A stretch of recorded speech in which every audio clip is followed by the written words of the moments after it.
Reboot. I'm your host, Paul Dixon, and with me is my co-host, Dan Young. Today, we're going to be talking about the new Hellraiser film. What is it you pray for?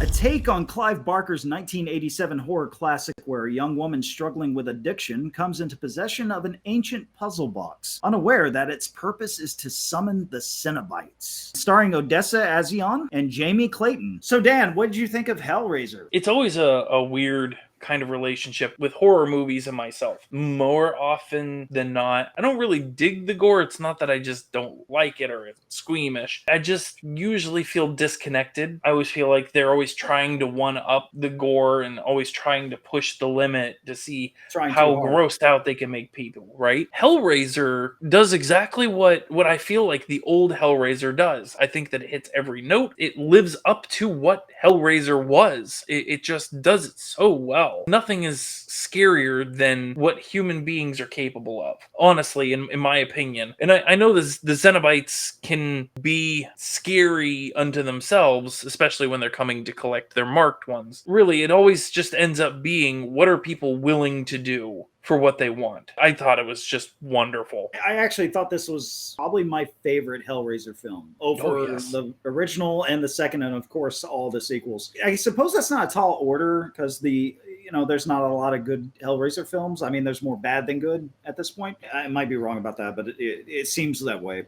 I will say that I was thoroughly impressed with this on every level, not just the cinematography, but the mood setting of every scene felt just like something bad was about to happen. Even before the Cenobites every time. I remember the kid at the beginning in this well-to-do rich party, and he just feels so out of place. It was just done so well, but I could feel the anxiety coming from him, and the anxiety transferred through the scene, and it was just so well done, and a lot of care put into it. I'll say this about the main character, the main actress. She does a wonderful job. She is a mess. This girl does everything wrong. I don't know if we want to go into spoilers yet, but I do want to talk about the things that happen with her and the things that lead to the Cenobites. Before we get to spoilers, I just want to say this was a great film. Go watch it on Hulu. I don't know why they released it only on Hulu. This would have been great as a theater experience. I guess we're all the better for just being able to stay at home and watch it, right? Yeah, because Dan, I don't think you go to the theater much anymore. You're more of a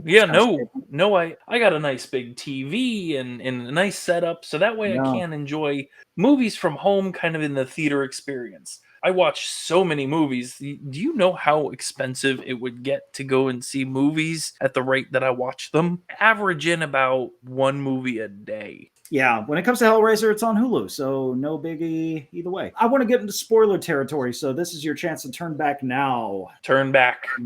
Turn back. Okay. Turn back. Oh, God. Okay.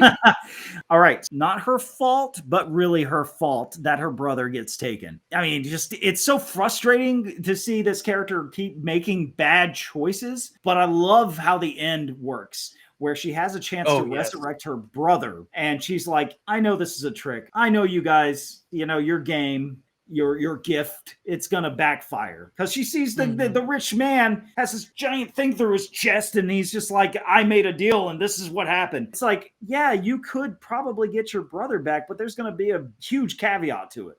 But I also love the fact that, yes, I agree she made the right choice, but the other character, as they're driving away, says, you made the right choice, right? And she doesn't answer because she doesn't know. So she's going to have to live with that regret for the rest of her life. Did I make the right choice? That's a horrific feeling. That, to me, is the real horror of this, That's exactly it. The horror doesn't lie in the death. You made it all of 45 minutes into the movie. You're done, go home, like they're gone. The real horror of the whole movie, of the experience, is surviving, living with it. You've got survivor's guilt, and you've got second guessing, lamenting. You've got all kinds of different, just a kaleidoscope of terrible things that will haunt you. That, in the human experience, is what I find the most terrifying, is what it can just do to slowly. I always say with horror, character and human struggles are the real theme of horror and what make it work. for great horror. Not good horror, but great horror. And this film feels like they nailed exactly what that is. It's like this theme of a woman who has these compulsions, has these addictions that she's having to deal with, and it causes so much harm, not just mentally to her family, but physically by, a quarter of the film. And by the end of the film, she has to live with those consequences. And that was very fascinating to watch. I really enjoyed that. I also loved the fact that the main villain, the rich guy, I can't remember his name, in the film, but he ends up getting his prize. Is that a good thing? Is it a bad thing? What is that?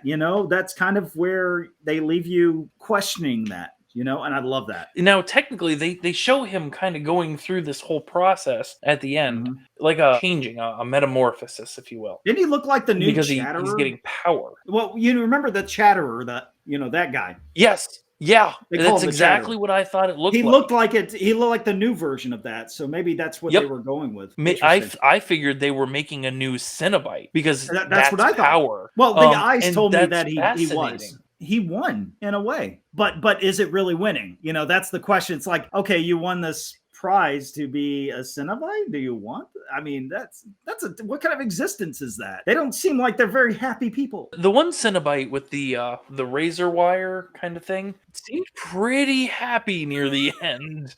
Like she's the only one. Yeah, actually, I guess they are having a ball, aren't they? That's true. Yeah, I guess we can't understand their thinking. They go beyond the human idea, the human experience. That's not what they are anymore. They are Cenobites. They are beyond comprehension. I want to talk about Jamie Clayton, who plays the new Pinhead. Oh, loved it. I loved Blew me away. I loved her role. Like I thought so good. It floored me. I was getting worried because we were a good portion of the film through and she hadn't shown up. And when she does show up, it was like almost the perfect amount of Pinhead. My God, was she just perfect in that role. When she says stuff like, interesting, you did all this all for us.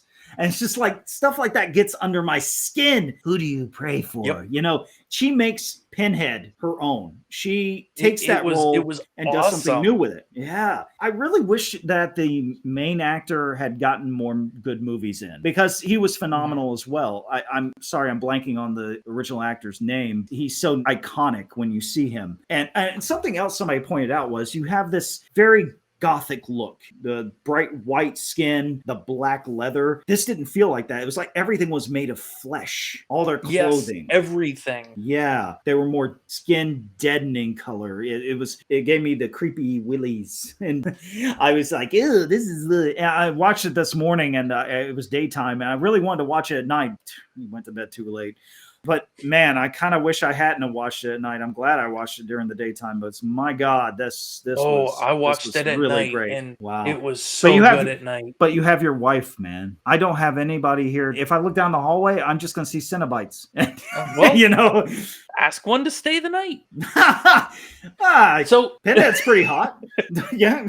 Words that I never thought I would put together in my life when it comes to this movie. Tasteful gore. It's not trying to one up other movies. It's not trying to be just exploitive gore. It's not trying to make you squirm or feel nauseous just for the sake of making you squirm and feel nauseous. Like they cut away at certain strategic times and you just hear the screaming. There's other times where you do get it because it's designed to give you the gravity of the situation. One key point is Pinhead taking the needle out of her face and then putting it through the throat of someone slowly. And it's just designed to give you that sense of dread. Everything was used just enough without just going full tilt like, okay, now we're just gonna go ahead and watch this autopsy. It was just tastefully done, and I couldn't appreciate that more. Yeah, you know why? It really touches on the psychology of horror. You're stuck in that situation. You can't get out and you're being tortured. That is creepy. That scares the crap out of me.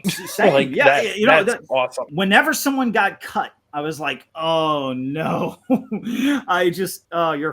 You're You're so Yep, dead. exactly. Like, here we I go. felt so bad. I really thought they I were going to was- get away in the van, though. That was another thing I loved was even if they're in the van getting away, you see the back of the van start moving and forming into where the Cenobites are. Brilliant. Brilliantly done. God, there's so much to love about this movie. If you haven't seen it and you've gotten this far, you need to just go see it. Go watch it because Definitely. it Highly is recommend. worth it. Highly. Yeah. I hope recommend. this is the first of many Hellraiser films made by the same filmmaker. I want to Mhm. see a new trilogy, if I can, of these kind of movies. I just love it so much. You know what's funny? Between this and Prey, Hulu is killing it with the movies. They are. I loved Prey. That's a I did whole other too. story. They are nailing it. They're doing great. Yeah. Keep going. I really Hulu. want to see more of these, and I don't know why they didn't release in the theater, but man, what a treat before Halloween. It's everything we want in a reboot of a horror movie. It's we think of Exactly. we think of Yes. Nightmare on Elm Street, we think of the Friday the 13th series and how they've been rebooted and it's mediocre reboots. This was just everything that you wanted from that. Yep. Yeah. Hit. Like Chef's it kiss. was just the classic horror feel without making you nauseous. There was just so much existential dread for me. I That felt that hadn't too. felt in a long time. I really haven't. I watch Yeah. horror movies and I just go, "Oh, come on." Get to Like- the point. Yeah. The kid in the first scene is just playing with it as a puzzle box. And I'm just like, don't do it. Yep. Stop it. It felt that way through the entire movie. It didn't stop. Who was your favorite out of everybody? I don't know who she was, but it was the one with that razor wire, and she that had was, just the very decorative flayed skin. That would be the Gasp. The one that creeped me out the most was the Weeper. And she was Which the one one was with that? she was missing a bit of the jaw on the bottom. Oh yeah, and Yeah. very dark. Yeah, the black woman. Yeah, that was creepy as hell. Yeah. Although the Gasp was really great. It was between the Weeper and the Gasp. Although Pinhead really did it for me. I really Well, I loved mean, everything about I mean, Pinhead. Pinhead was a clear like front runner for my favorite, so I had to set Pinhead aside because that's a whole other animal. You got to give the other All right. Cenobites some love. Great. Thank you so much for watching. What did you think of Hellraiser? Did you enjoy it? Do you think it's a great reboot? Did you want something more gory, I guess? Comment below. Let us know. Click like, share, and subscribe. And don't forget to check out our Vet Spotlight series where we talk about the filmography, life, and military career of people who are entertainment industry celebrities and also veterans. All right. Thank you so much, veterans, for watching. And thank you, Dan, for joining me for this review. Absolutely. Thanks for having me. We have so many pleasures to show you. Yeah.